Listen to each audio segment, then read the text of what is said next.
Nós vamos aqui hoje compartilhar, dividir a palavra de Deus com você.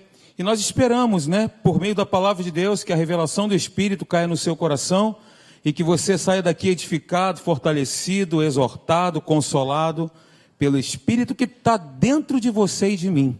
Amém? Quantos aqui são templos do Espírito Santo? Amém. Pega sua Bíblia aí comigo, por favor. Você que a tem, smartphone, não importa. Diz assim comigo: esta é a minha Bíblia. É a palavra de Deus, viva, atual, personalizada. Eu sou o que ela diz que eu sou. Eu tenho o que ela diz que eu tenho. Eu posso fazer tudo o que ela diz que eu posso fazer. A recebo com mansidão no meu coração, em o nome de Jesus. Amém. Glória a Deus. Queridos, essa noite nós vamos compartilhar um tema importante. O Espírito Santo falou comigo, aliás, ele tem falado comigo sobre esse ponto aí, vencendo no deserto. E todos nós que estamos aqui nesse salão, e você que está me vendo aí pela internet também, todos nós, sem isenção, passamos pelo deserto. O deserto, ele tipifica muito bem situações difíceis que nós vivemos na nossa vida. Nós não estamos imunes a isso, ninguém aqui. Nós temos o Espírito Santo, somos templos do Espírito Santo, casa de Deus, habitação do próprio Pai. Todavia, enfrentamos lutas, tanto é que Jesus disse: no mundo tereis aflições, mas tem de bom ânimo. Eu venci o mundo. E eu quero discorrer com você aqui essa noite alguns pontos, falando sobre isso aí, sobre o deserto, que é algo inóspito, é um lugar seco, sem vida, árido, caloroso. E as pessoas muitas das vezes não suportam os extremos do deserto, Durante o dia um calor abrasador e à noite temperatura abaixo de zero. E as pessoas, o ser humano não suporta esses extremos, Então a gente vai falar um pouquinho aqui sobre isso. E aí eu quero dizer para você, queridos, que o deserto, eu queria trocar a palavra deserto por processo de preparação. Eu queria que você entendesse isso, que o deserto é um processo de preparação, é um tempo de preparo, ok? E nós vamos conversar um pouquinho essa noite. Quero te fazer uma pergunta: você já viu algum agricultor fazer a colheita na época do plantio? Responda para você mesmo. Só que a resposta, obviamente, é não. Se ele não plantar na estação do plantio, com certeza não irá colher no tempo da colheita. Isso é fato, líquido e certo. Ele sabe que se plantar no tempo correto é crucial para a colheita. Para se plantar porque se plantar muito cedo ou tarde demais, a produção será menor na hora da colheita. As sementes não estarão em posição para receber a quantidade de chuva ideal. Então, para que a sua plantação se beneficie inteiramente da provisão de Deus, o agricultor, ele tem que entender tudo sobre a estação do plantio. Eu falei rapidamente sobre isso, sobre essa introdução, para dizer para você que atualmente, nos dias de hoje, a igreja do Senhor Jesus, nós todos aqui, estamos no processo de preparação para a colheita que se aproxima. E olha, está perto, hein? Jesus está voltando. Está mais perto quanto você imagina. E nós estamos nesse processo de preparo para a colheita que está se aproximando. Então nós vamos compartilhar hoje como nós podemos entender um pouco esse tempo no deserto, que é um tempo crucial, que eu denominei aqui como um processo de aperfeiçoamento, como processo de preparação. E aí nós vamos entender que esse processo ele tem um propósito. Eu quero te dizer que Deus é soberano, que a nossa vida está debaixo das mãos dele. Que Deus ainda está sentado no trono, controlando todas as coisas, queridos. Inclusive a sua vida. E a minha também. Então, qual que é o propósito de estarmos atravessando momentos difíceis, que nós denominamos essa noite como deserto? Eu quero te dizer que é preparação. A temporada no deserto, guarde isso aí, não é um tempo negativo para aqueles que obedecem e respondem a Deus. Pelo contrário, o seu propósito é muito positivo, que é nos treinar e preparar para um novo mover do seu espírito que está para vir sobre a face da terra, sobre a igreja do Senhor Jesus. Porque a Bíblia diz que no final dos tempos o Espírito Santo seria derramado sobre toda a carne. Está perto. Já está acontecendo. Você sabia que no Oriente Médio, Jesus está se manifestando para as pessoas pessoalmente? Pessoas estão tendo visões acerca de Jesus, estão se convertendo sem ninguém pregar. Nós já estamos vivendo esse tempo na face da terra. É porque a gente está um pouco distante, mas isso está acontecendo nos nossos dias, então nós estamos vivendo esse avivamento. A gente tem que se aperceber disso e não perder o time. Entrar nesse barco aí, queridos. Agora, sem saber disso daí, que nós acabamos de dizer, muitas pessoas, ao entrarem no deserto, que é um tempo de preparo, que é um processo de preparação, o que acontece? Elas se comportam de uma maneira errada. Elas tentam procurar uma rota de escape. O deserto é o próprio Deus que está nos conduzindo para o nosso aperfeiçoamento e preparo. Salvo algumas exceções. Eu vou dar 2 exemplos aqui. Eu vou falar, por exemplo, sobre Jesus, que foi conduzido pelo Espírito ao deserto para ser tentado. E eu vou me lembrar, juntamente com você, de Davi. Davi que atravessou um momento difícil, mas ele entrou no deserto. Ele tomou uma decisão, ele errou, ele pecou, premeditou uma situação lá com Urias. Urias, né? É Urias, eu estava pensando Urias, Uzias, mas é Urias mesmo. E aí ele entrou numa situação difícil porque ele provocou. Mas eu vou me ater aqui ao fato de nós estarmos sendo conduzidos por Deus ao deserto com o objetivo de sermos preparados por Ele, treinados por Ele, capacitados por Ele. Ao contrário do que muitas pessoas pensam, ao tentarem buscar uma rota de escape, elas estarão prolongando a sua estadia no deserto. E aí, o que isso pode ocorrer? O que isso pode, melhor dizendo, ocasionar? As pessoas elas podem experimentar, buscando uma rota de saída, sem entender o motivo pelo qual está ali, pode trazer uma frustração, pode trazer até uma derrota, por não entender o momento ou o lugar para o qual Deus a conduziu. Foi exatamente o que aconteceu com o povo de Israel. Você que conhece a história sabe muito bem disso. Foi assim que aconteceu com o povo de Israel. Toda uma geração morreu no deserto. A falta de entendimento do seu tempo de preparo no deserto levou toda uma geração inteira de ser incapaz de herdar as promessas que Deus havia feito para aquele povo. Então, o propósito de Deus ao conduzi-los para o deserto era testar, treinar e prepará-los para que eles pudessem ser um povo forte, um povo guerreiro, um povo com propósito. Esse foi o objetivo. Mas ao invés disso, o que aconteceu então com o povo de Israel? Eles acharam que o deserto fosse uma punição, que Deus estava punindo o povo. Eles acharam exatamente isso. Por isso que aconteceu? Eles murmuraram. Por isso eles reclamaram. Por isso eles cobiçaram constantemente. E aquela geração toda ficou no deserto. Quando chegou a hora de deixarem o deserto para conquistar e ocupar a terra prometida, eles apresentaram o relatório maléfico dos murmuradores, porque o murmurador, ele sempre tem um relatório maléfico. Ele é pessimista. Está tudo ruim para ele, sempre ruim. É aquela hiena do desenho animado que você conhece, né? Isso aí. Ó vida, é essa mesmo. Então, quando eles tiveram que escolher entre as promessas, presta atenção no que eu vou dizer para você agora.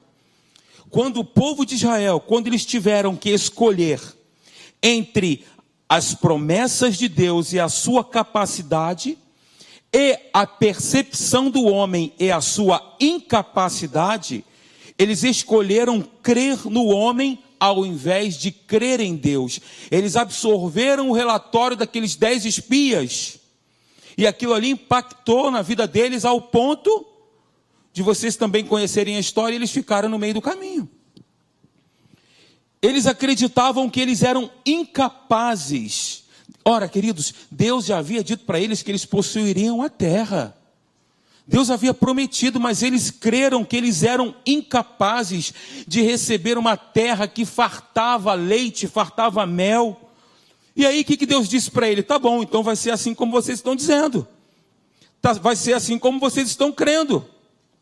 Veja o poder da nossa confissão e da nossa crença. Não é? Um outro ponto aqui importante é que a ignorância sobre a natureza amorosa de Deus e o caráter do Pai fez com que eles começassem a agir mal. Por isso, o que teria sido uma breve jornada no deserto tornou-se uma experiência de uma vida inteira. Os estudos dizem que dava para cruzar todo o deserto de carro a 100 km por hora em 2 horas, né? Mas se fosse a pé, daria 2 dias. E eles ficaram lá, quantos anos? 40. Os que possuem, que é o nosso caso, entendimento sobre o tempo no deserto, ou o processo de preparo, ou o tempo de preparação, entram no deserto com alegria, sabendo que depois dele a terra prometida está logo ali. Olha, a gente tem que exercitar isso, hein, irmãos. Entrar no deserto com alegria. Eu vou te dizer que a alegria que você tem não é sua, a alegria do Senhor é a nossa força. Salmo 29 diz, né, que a nossa força está no Senhor. O Senhor é a força do seu povo. O Senhor abençoa com paz o seu povo. Glória a Deus. Aleluia. Então, queridos, nesse período aí, nesse momento, o que está acontecendo? Deus está moldando vasos úteis para o seu serviço, que estejam prontos para o novo mover do seu espírito. É exatamente isso que Deus está fazendo. Na temporada no deserto, todo crente passa pelo fogo. E Ezequiel diz, se eu não me engano, no capítulo 18, quando fala do oleiro, é 18, né? Ezequiel 18, é isso? Me ajuda aí algum universitário. Jeremias, isso. Jeremias, Ezequiel, quase ali. Mas o capítulo é 18, né? Obrigado. Fala ali sobre o vaso, fala sobre o oleiro. O barro se estragou nas mãos. E esse processo do barro, do oleiro, é muito legal. Porque, não sei se você sabe, mas existem mais de 200 tipos de barro. O mais escuro, o mais claro, o mais seco, o mais molhado, o mais sujo, o mais limpo. Isso é interessante porque nesse processo de construção do vaso, o vaso é moldado de dentro para fora. O oleiro coloca a mão, ele dá forma de dentro para fora. A nossa transformação se dá assim. É de dentro para fora. O oleiro vai pressionando o vaso, o barro de dentro para fora. E interessante também que o vaso vai girando naquele instrumento. A nossa vida também é assim, até Deus parar no ponto certo. Até Deus parar no ponto certo, mas Ele vai ali nos burilando, nos dando forma, e depois coloca o vaso no fogo. Para quê? Para purificação. Mas antes Ele amassa o barro para tirar a sujeira, aquela coisa toda. Depois coloca o vaso no fogo para purificação, para tirar o mau cheiro, para dar sustentabilidade. Esse é um processo interessante, uma metáfora muito legal, né? Interessante, que fala muito sobre nós, aquilo que Deus está fazendo na nossa vida, nesse processo de aperfeiçoamento, de crescimento, de amadurecimento, de desenvolvimento espiritual, que todos nós aqui estamos inseridos. Então, nessa passagem, aliás, nessa mensagem, nós iremos ver que o que o deserto é, nessa mensagem hoje. Essa é apenas uma introdução, tem 30 minutos. O que o deserto é e o que não é, qual o seu propósito e quais os seus benefícios. O que é o deserto? Já disse no início, que é um processo de preparação, é um tempo de preparo. É uma temporada difícil na vida pela qual todos nós, todo filho de Deus passa. E o nosso desejo é contorná-lo, é claro, uma rota de escape, uma saída. Nós tentamos achar um atalho, um desvio, mas não há nenhum, queridos, não há atalho, não há desvio. E aí o que acontece? Muitas pessoas se autocondenam quando entram nesse período.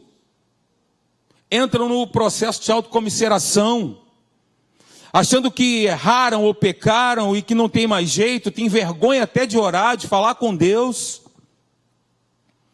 porque acham que o desagradaram. Claro, tem muitas pessoas que entraram nessa rota do deserto, porque, como eu disse no início, entraram porque quiseram, tomaram uma decisão, optaram por uma escolha. E nós vemos na palavra de Deus, na Bíblia, pessoas passaram pelo deserto como um tempo de preparação para alcançarem seu destino em Deus. Obrigado, Senhor. Diga assim comigo: eu serei tudo aquilo que eu fui criado para ser. Você foi criado para ser uma bênção, querido. Você foi criado para ser um filho de Deus amado nele. Nós estamos em Cristo. Glória a Deus. Portanto, o deserto não é a rejeição de Deus, mas o seu tempo de preparo. Já falei e eu vou repetir, se for o caso, 300.000 vezes. Só para decantar dentro do teu espírito, para sedimentar dentro de você, que o deserto é um tempo de preparo. É um processo de preparação que Deus tem para nós, irmãos. Porque Ele nos ama. Muitas vezes nós temos exatamente essa percepção aí que teve Jó. Veja, o que ele disse? Mas, se vou para o Oriente, lá Ele não está. Se vou para o Ocidente, não o encontro. Quando Ele está em ação no Norte, não o enxergo. Quando vai para o Sul, nem sombra dele eu vejo, mas Ele conhece o caminho por onde ando.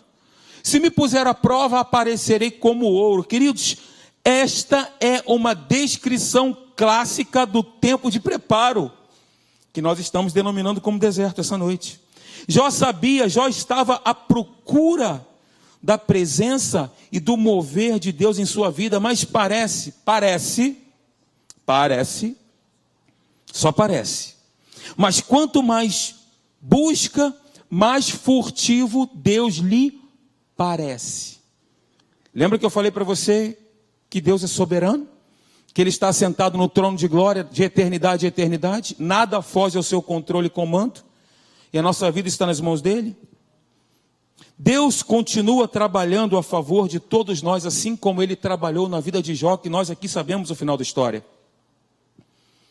E Ele sabe exatamente o que está acontecendo com você. Ele sabe exatamente o que se passa dentro do seu coração. Quais as dificuldades que você tem enfrentado. Deus não está alheio, apático a isso, irmãos.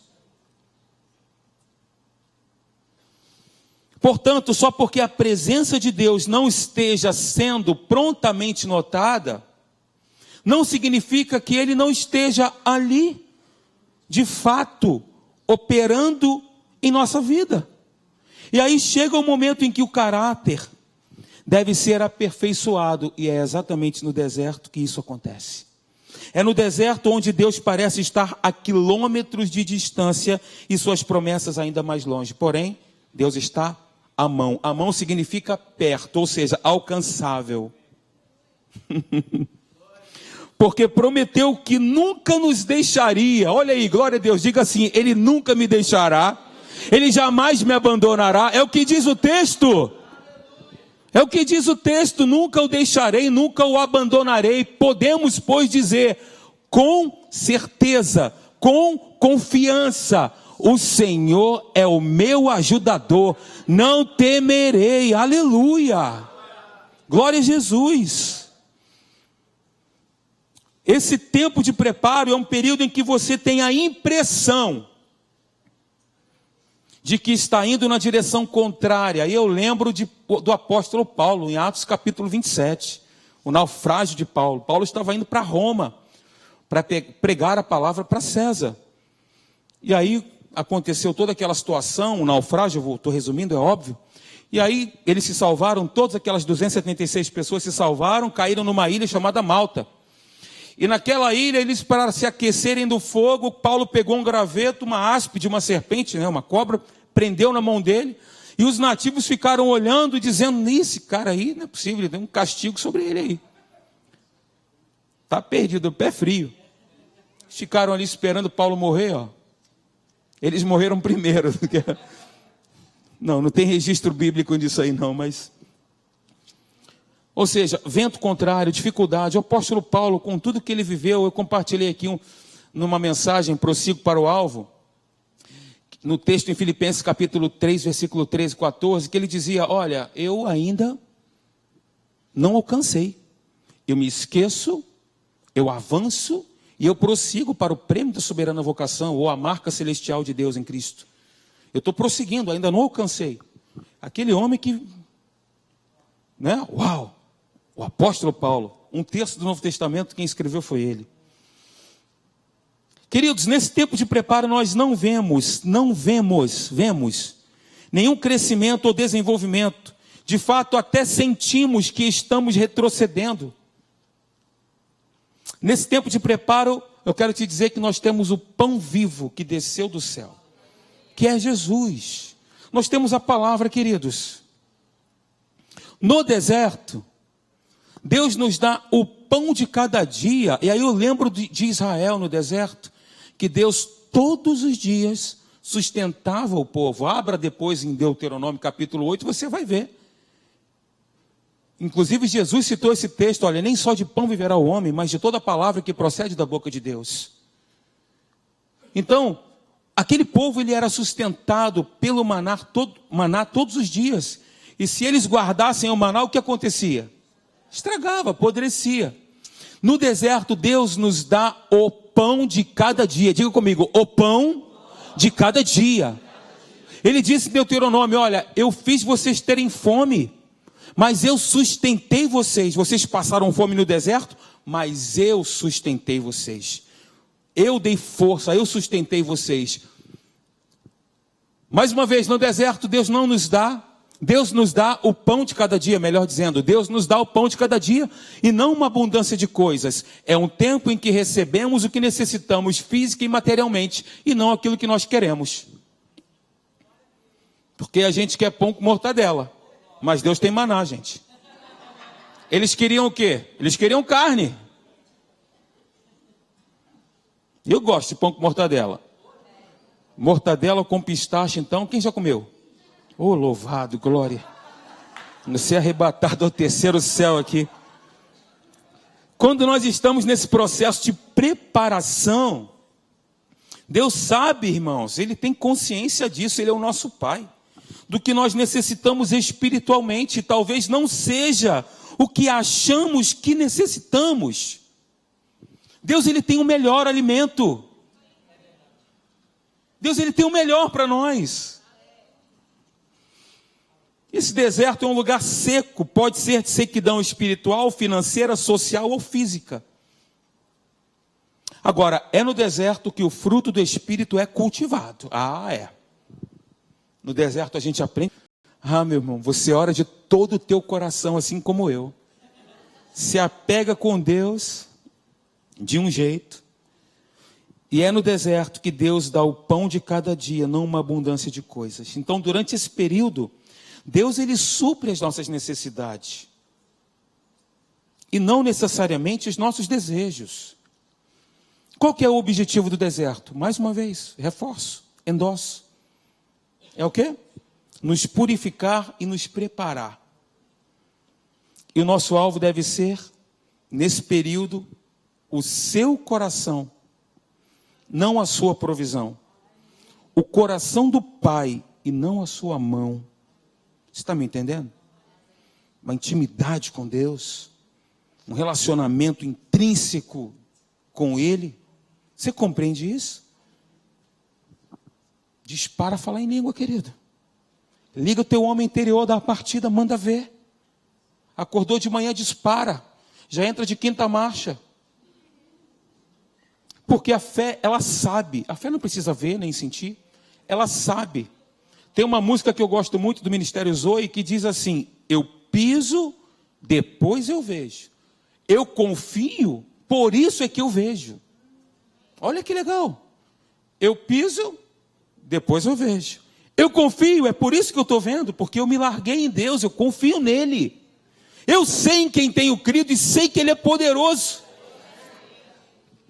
Eu creio, diga comigo, eu creio que verei a bondade do Senhor na terra dos viventes. Aleluia, glória a Deus. Espera pelo Senhor, tem bom ânimo, fortifique-se o teu coração e espera pelo Senhor. É o complemento do texto. Glória a Deus. Em primeiro lugar, se eu conseguir chegar até lá, vou tentar, vamos nessa. Se não conseguir, a gente vai parar no horário, não tem problema nenhum. Eu quero abordar 3 pontos aqui. O primeiro deles, Jesus é o exemplo de alguém que completou com sucesso o treinamento no deserto. Esse é o primeiro ponto.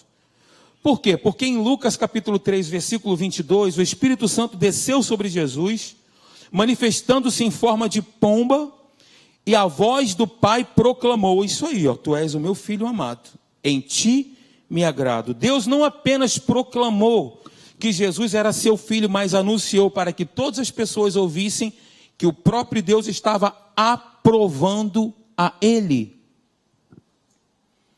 Mesmo assim, nós lemos em Lucas capítulo 4, versículo 1, como está aí, Jesus, cheio do Espírito Santo, é só virar uma página, foi levado pelo Espírito Santo ao deserto. Como nós podemos ver aqui e observar essa noite, o deserto é o lugar onde Deus nos prepara mais uma vez. Ele nos prova, Ele nos humilha. Nós não gostamos muito de falar essa palavra, mas é necessário Deus nos humilhar. Porque os humilhados serão exaltados. É muito melhor ser humilhado por Deus do que pelo diabo, queridos. Ele refina e produz o seu caráter em nós. É o campo de treinamento e preparo para o futuro. E a coisa mais impressionante nesse tempo de preparo, deserto, é que ali é o lugar onde Deus se revela a si mesmo de um modo totalmente novo, assim como fez com Moisés, no deserto. Olhou para a sarça, que coisa maravilhosa, deixa eu ver essa maravilha de Deus. Aquele negócio estava queimando e não se consumia. Deus se revelou a ele de uma maneira especial. É no deserto que nós ficamos mais sensíveis, mais apurados e perceptivos à voz do Espírito Santo, queridos. Isso deixa claro que a razão de sermos levados para o deserto não é a desaprovação, nenhuma punição de Deus. É importante que isto fique absolutamente claro dentro da gente. Segundo lugar, Deus não trouxe Jesus para o deserto para abandoná-lo nas garras de Satanás e esquecer dele. E aí Deus exortou também os filhos da segunda geração do Êxodo, antes que entrassem na terra prometida, e disse isso para eles aí, ó. Lembrem-se, olhe, lembrem-se, tenham cuidado em algumas versões. Nós tivemos a oportunidade, eu estou tentando sintetizar essa mensagem, foram 8 mensagens que Deus nos deu lá em Icaraí, expositivamente sobre esse capítulo de Deuteronômio 8. Eu estou pegando aqui algumas coisas, né? Veja o que foi dito. Lembrem-se como o Senhor, o seu Deus, os conduziu por todo o caminho do deserto durante estes 40 anos. O Pai de amor, que é o nosso Deus, ele tinha realizado no meio do povo de Deus vários sinais miraculosos. Lembram? De dia, coluna, e de noite. De dia, coluna de fogo? Brincadeira. De dia, uma nuvem, e à noite, coluna de fogo. E o que ele fez? Ele abriu o mar vermelho, fez cair pão do céu na nossa vida só porque nós estamos no deserto. Ele não para. Ele nos conduz através dele, e sem ele nunca conseguiríamos chegar do outro lado. Além do mais, o deserto não é um lugar onde nós somos colocados na prateleira até que Deus decida nos usar. Não é assim que o nosso Pai amoroso ele opera. Ao contrário, é um período, é um tempo no qual ele age poderosamente, nos guardando e nos sustentando. O Senhor não para de agir em nossa vida, mesmo quando não vemos a sua operação. Ele não para. Você crê nisso? Diga, eu creio. Olha o que formam os ossos no ventre da mulher grávida. Assim também, não sabes as obras de Deus, ou seja, o agir de Deus, que faz todas as coisas. O caminho do vento, nós sabemos que ele que realmente há quando as folhas, né, as árvores, visível aos nossos olhos. Da mesma forma é o agir de Deus, não é diferente. Nós não estamos vendo, mas não significa que Deus não está agindo. É o que diz o texto. Por gentileza, capítulo 6, do versículo 15 ao versículo 17.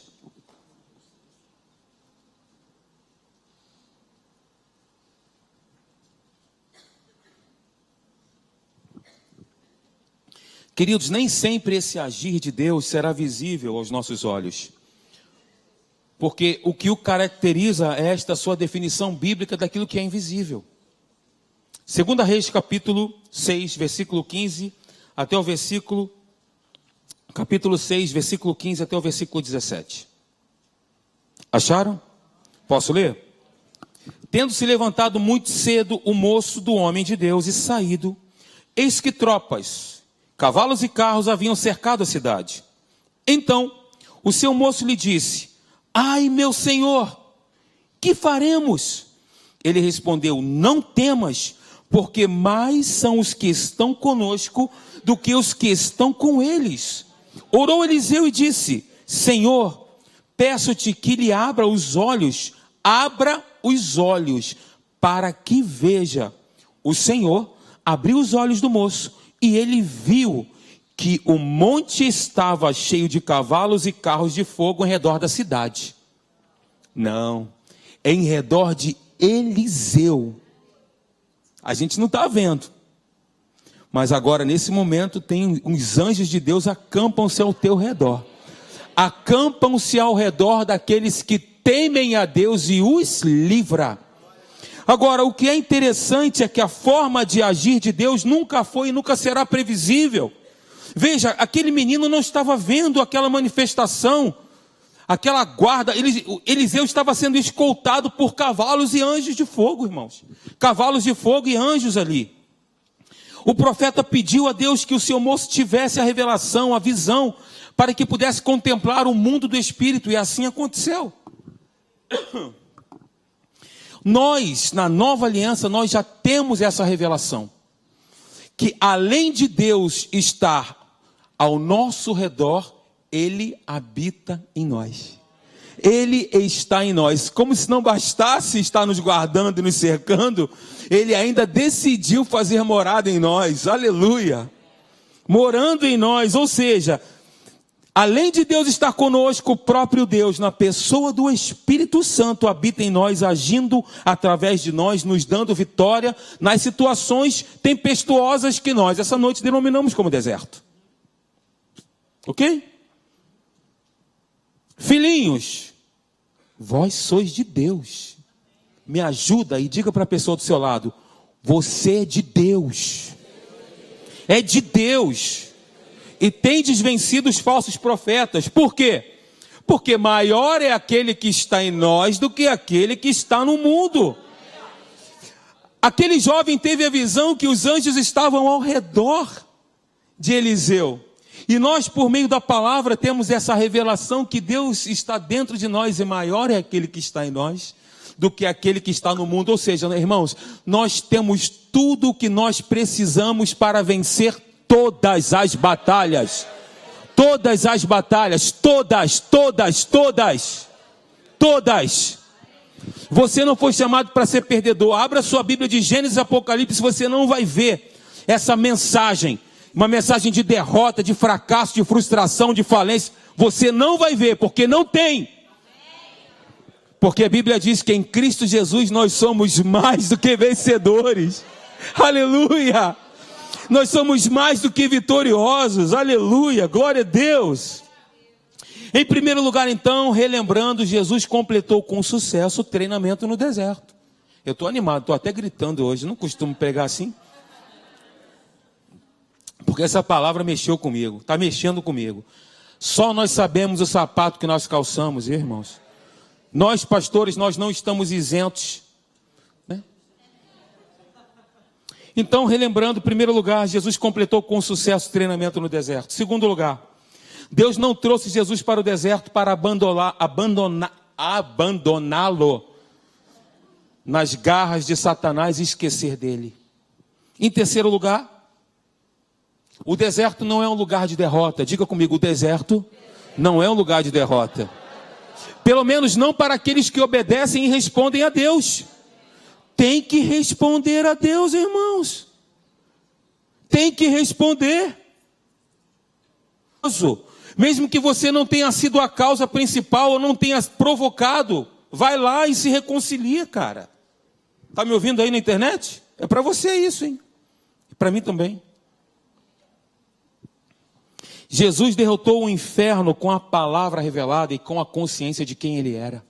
Ele sabia que ele era o Filho de Deus, porque Deus falou isso para ele: tu és o meu filho amado. Eu me alegro em você, eu me comprazo em você. Jesus sabia que ele era filho. Amém? Ele era a justiça de Deus, assim como nós somos. Houve um pronunciamento, o nome disso é justificação, é justificar. O pronunciamento foi o seguinte: eu vou declará-lo absolvido. Deus disse isso. Vocês estão absolvidos. Não tem mais condenação. É como se nós nunca tivéssemos pecado. Justificação é isso. Justiça de Deus é isso. É como se nós nunca tivéssemos pecado e a nossa posição ideal diante de Deus, assim como Jesus está. Posição de santos, de filhos, de redimidos, de lavados, de purificados. Pelo sangue de Jesus, nós fomos selados com o Espírito da promessa e lavados e redimidos no sangue de Jesus. Aleluia! Glória a Deus! Queridos, o deserto não é um tempo em que os filhos de Deus são derrotados. De novo. Quanto mais vezes repetir, mais fica sedimentado. Graças a Deus que sempre, não é de vez em quando, uma vez ou outra, anualmente, semanalmente, sempre nos conduz vitoriosamente em Cristo, na Nova Versão Internacional. Então, qual é a razão por trás do deserto? Pergunto eu a você. Qual é? Primeiro, qual é a razão? Não é a desaprovação ou punição de Deus. Segundo, não é um lugar no qual Deus nos abandona e se esquece de nós. Terceiro, será um lugar de vitória quando assim acreditarmos e obedecermos a Deus respondendo a sua palavra. E ponto final. Há um propósito do Pai quando nós estamos no deserto. Olha que texto maravilhoso. Se você for rápido de endereço, abra em Oséias comigo. Olha que textão. Esse é o texto. Oséias capítulo 2, versículo 14.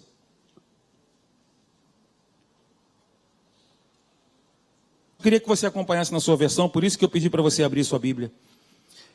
Me acompanhe, veja o que Deus diz. Deus disse ao povo de Israel: vou seduzir a minha amada. Vou seduzir a minha amada, a igreja amada, e levá-la de novo para o deserto, onde lhe falarei do meu amor. Com amor eterno eu te amei, com benignidade eu te atraí, disse Deus. Olha que interessante. Portanto, agora vou atraí-la, vou levá-la para o deserto e falar-lhe com carinho, na NVI. Você sabe que o contexto desse versículo é de total infidelidade do povo de Deus? O contexto é exatamente esse. Total infidelidade do povo de Deus. Isso está lá no capítulo 13. Que diz: ela me abandonou, adorou as imagens do Deus Baal e queimou incenso como oferta a ele. Ela também se enfeitou com anéis e joias e correu atrás dos seus amantes. Por causa de tudo isso, eu a castigarei. Eu, o Senhor, estou falando. Ou seja, o povo de Israel virou as costas para Deus, adorando falsos deuses. Esse é o contexto. E o que Deus faz diante de uma afronta tão grande? Glória a Deus, aleluia. O que Ele faz? Deus não desiste de Israel. Deus não desiste do seu povo. A iniciativa da reconciliação é do Pai, irmãos. Deus, Ele pega seu povo e o leva para o deserto, para um lugar de escassez, de sobrevivência, para um lugar de sofrimento. E o Pai faz isso com um único propósito: falar-lhe ao coração. Deus, Ele quer ser ouvido. Para pensar nisso. E se para ser ouvido for necessário que Ele te leve para o deserto, Ele o fará. Porque Deus, Ele quer falar conosco. Da mesma forma que Deus não desistiu de Israel, Ele também não desiste de nós. Agora, guarda essa frase aí no seu coração. Guarda ela.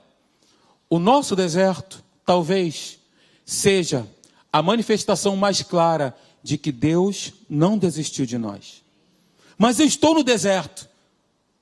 Eu estou passando por um momento difícil, de tribulação. Talvez seja a manifestação mais clara de que Deus não desistiu de nós, com base no texto que nós lemos de Oséias capítulo 2. Para falar ao nosso coração, falar-lhe do meu amor, para prepará-lo, aperfeiçoá-lo, para que ele cresça, para que ele tenha casco. Irmão, crente tem que ter casco de tartaruga, cara. Sabe para quê? Para a gente ser uma bênção para outras pessoas. E se for necessário passar pelo fogo, assim como Ananias, Misael e Izarias, assim será. Se for necessário cair na cova dos leões, assim será. Mas eles não se queimaram, nem os leões comeram Daniel. Eles foram preservados na fornalha. Preservado, Daniel foi na cova. Preservado, Paulo foi no meio daquela tempestade, daquele mar, sei lá o quê, turbulento. Turbulento não, turbulência é pastor Wesley que pega quando vai para Ribeirão. E tem umas histórias para contar. Depois você pergunta para ele. Ele é Adriano, né, Adriano? Eu lembrei agora da turbulência. Glória a Jesus. Você pode dizer comigo, glória a Jesus? Glória a Jesus. A Ele toda glória, a Ele toda honra, a Ele todo louvor, todo poder. Ele é o Deus soberano, assentado no trono de glória. A minha vida está nele, estou oculto nele. Aleluia. Glória a Deus. Então, queridos, como nós devemos enfrentar o deserto? Veja o que diz a Bíblia para você essa noite. Como nós devemos enfrentar o deserto? Meus irmãos, tende por motivo de toda alegria o passardes por várias, não algumas, várias provações, sabendo que a provação da vossa fé, uma vez confirmada, produz o quê? Perseverança. Ora, a perseverança deve ter ação completa para que sejais o quê? Perfeitos e íntegros, em nada deficientes. É essa a proposta que Deus tem para nós. Perfeição e integridade. Integridade fala de inteireza, de completude. Você me entende?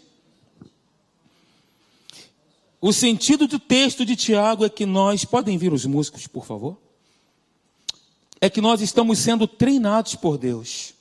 Não para nós desistirmos e ficarmos no meio do caminho. Gente, você não foi chamado para ficar no meio do caminho.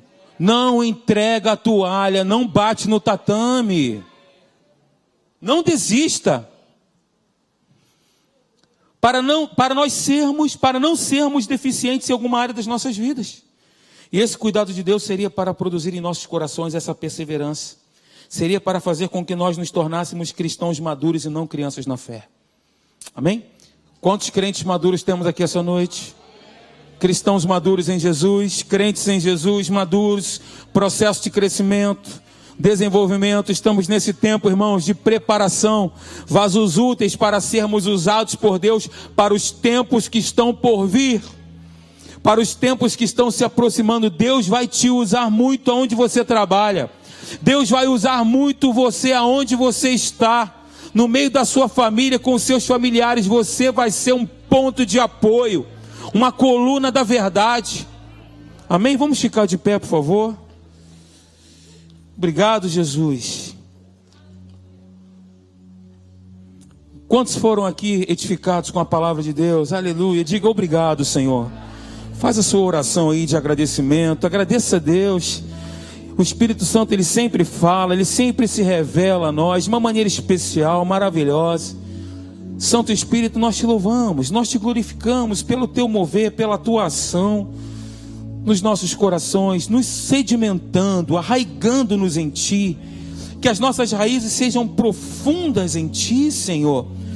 Oh Deus, que as nossas raízes não sejam ali rasteiras, nem que o nosso fundamento também seja pequeno, mas que o nosso fundamento seja cada dia mais, ó Deus, fundamentado em Ti, Pai. Somente em Ti, a Tua palavra é a verdade, a Tua palavra foi firmada no céu para todo sempre. Passará o céu e a terra, porém as Tuas palavras não passarão. A Tua palavra, Pai amado, é Jesus. Porque está escrito em João capítulo 1 que o verbo, que a palavra, o Logos se fez carne. Aleluia, e habitou entre nós cheio de graça e verdade. Vimos a sua glória, glória como do unigênito do Pai. Vamos adorar a Deus, vamos glorificar o nome do Senhor, vamos bendizer a esse Deus santo e maravilhoso. Aleluia, eu celebro a minha cura mesmo quando eu sinto dor. Aleluia, eu celebro a minha cura mesmo quando está doendo. Eu te glorifico, Senhor. Eu canto a minha vitória bem na cara do inimigo, com alegres cantos de livramento. Oh, aleluia, com alegres cantos de livramento, nós te glorificamos e cantamos, e entoamos e adoramos, e expomos o nosso coração, e abrimos o nosso coração, e nos prostramos diante da tua grandeza, e nos prostramos diante da tua majestade, e reconhecemos o teu senhorio, Pai, sobre nós. Reconhecemos que tu és um Deus soberano, um Deus soberano, a tua soberania, Senhor, aleluia. Tu és soberano, Pai, nós te bendizemos, Jesus, nós te bendizemos, Pai, aleluia. Oh, Pai, obrigado, Senhor, louvado